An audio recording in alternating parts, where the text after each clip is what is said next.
श्री गणेशाय नमः श्री रामचंद्राय नमः प्रसंग हा यथे पातला कुसोरतांत वहिला 14 वर्षा पाठी भेटला रामे धाडीला कृपाळुते वदवावे बाणी माझे कृपावंता वाघ पुष्प संता समर्पिशी भगवान परमरामचंद्रांचे चरणी नमस्कार. ग्रामदैवत बजरंगबली हनुमानजींच्या चरणी नमस्कार. तुम्हा सर्व श्रोते मायबापांचे चरणी नमस्कार. 5व्या अध्यायातल्या 60 वेळा झालेल्या आहेत. विषय इथपर्यंत आलेला आहे. हनुमानजीला भरताने पाहिलं आणि आपण याला रामाची कथा विचारावं हा भाव मनामध्ये आलेला आहे. पहिलं चिंतन केलं, प्रसंगाने आपल्या गावाला आलेलं आहे. प्रसंगानं सामान्य माणसं कुठे येतील, असामान्य कधीच प्रसंगाने येत नाही. त्याला स्पेशल यावं लागते, नाही तर कोणीतरी धाडावं लागते.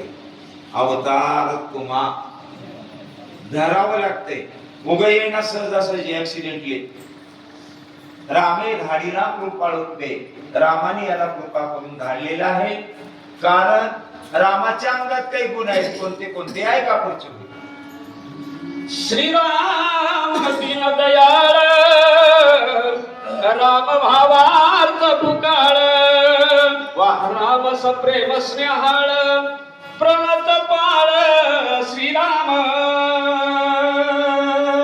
राम दिनासाठी दयाळू आहे. राम भावार्थी लोकांसाठी भुकाळू आहे. राम सप्रेम स्नेहाळ आहे. राम कसा आहे ऐका.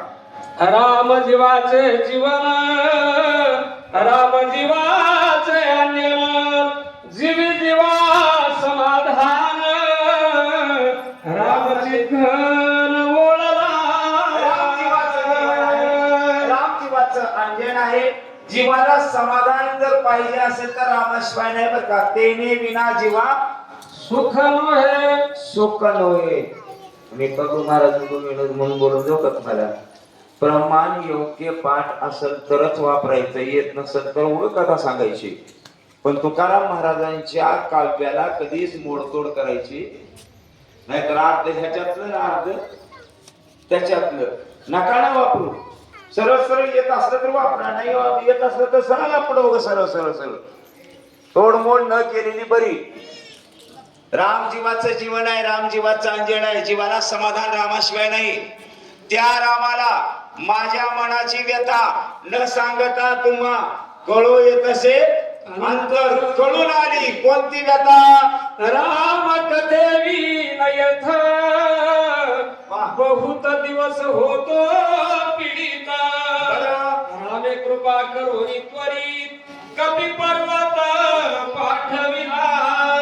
रामाची व्यथा ऐकण्याची ओढ माझ्या जीवाला लागलेली माझ्या रामाला कळाली. कळते बर का. तुका म्हणे ऐसे अर्थ ज्याचे मणी त्याचे चक्रपाणी वाट पाहे. आपल्या मनातल्या भावना देवाला न सांगता कळतात. मग मला कथेची ओढ लागलेली न सांगता कळाली म्हणून या वानराला कथा सांगायला पाठवलंय. आपण याला विचारू. यासी पुसता प्रवृत्ती समग्र राम कथा सविस्तर सांगेल वानर अति चतुर दिसत आहे. आपण याला रामाची कथा विचारू. कथा सांगायला चतुर दिसायला लागलेलं आहे आणि कथा सांगायला चतुरच लागतो बर का. मुळात सांगू का. पाहुनिया ग्रंथ करावे कीर्तन तरी चाले जाण फळ त्याचे आधी वाचा. क्षमा बाबूने वाक्य बोलतो. तुम्हाला चांगला वक्ता व्हायचा असेल तर चांगला वक्ता व्हायची इच्छा असलेल्या आधी चांगला श्रोता व्हा. इथं श्रोता व्हायचं नाही. आपली सेवा संपली की राम राम. फक्त आम्हाला काय व्हायचं फक्त नाही, आधी श्रोता व्हा. वाचा ग्रंथ करा चिंतन आणि चिंतन करून काढले त्यांच्यासाठी अति चतुर दिसत आहे. सांगण्यासारखं आहे. आपण याला विचारू. आयुष विचारो आणि मनी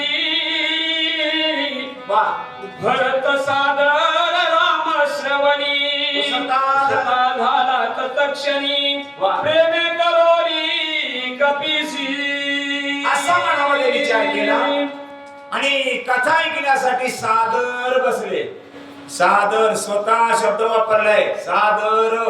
सादर ऐकणं वेगळं आणि आदर ऐकणं वेगळं. सर्वांगाचं कान करून ऐकायला बसले आणि हनुमानजीला विचारू लागले, बाबा तू कोण? कैंचालासी कोठोरी उस्सी पर्वत काय मनोनी राम भेटी तुझ कैसेनी कोपे करूर बोलसी. कुठून आलास? तुझी रामाची भेट कशी झाली? आणि हे विचारण्याच्या मागला मुख्य उद्देश सांगू का तुम्हाला? योगियाचे ध्यानी ध्याताना तुडसी तप करून गेले पण रामाची गाठ पडली.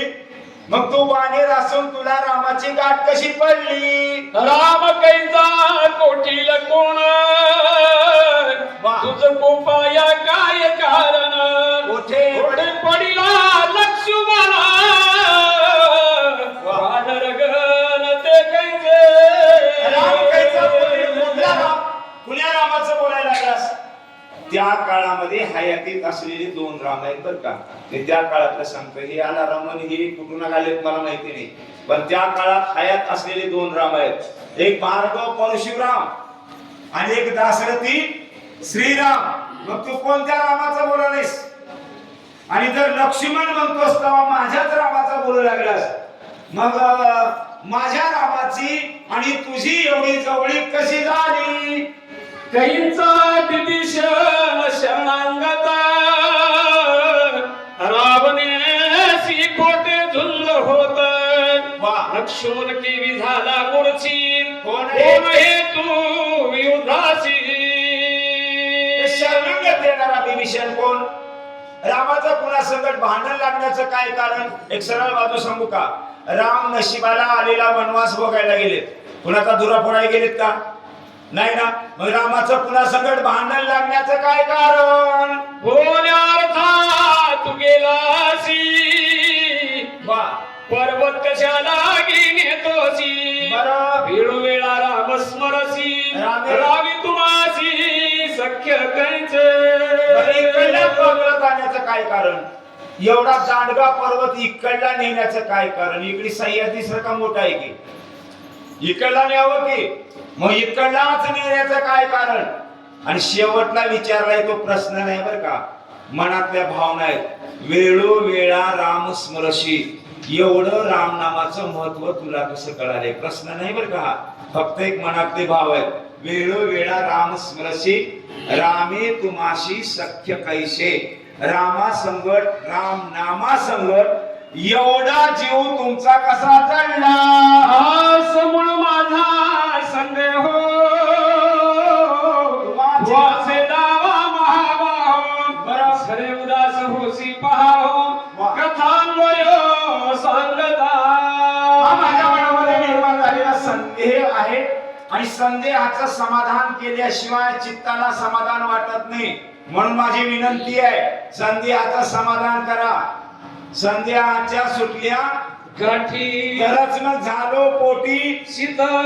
माझ्या मनामध्ये समाधान करण्यासाठी एवढ्या माझ्या प्रश्नाचे उत्तर देऊन पुढच्या मार्गाने जावा. तुझे मुखी राम स्मरण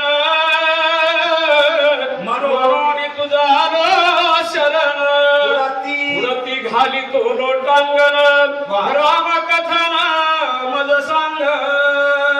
तुमच्या तोंडात देवाचं नाव आहे म्हणून पहिल्यांदा तुम्हाला मी पाया पडतो. ज्याच्या तोंडात देवाचं नाव आहे त्याच्या पाया पडा बरं का. मग ते कुणा का जातीचा असणार? तुका म्हणे नाही जाती सवे काम आणि ज्याचे मुखी नाम तोची धन्य. तुझ्या तोंडात देवाचं नाव आहे म्हणून तुझ्या पाया पडतो. पुढती घाली तो लोटांगण पुन्हा एकदा पाया पडतो. त्याचं कारण आहे राम कथन मज सांग. कथा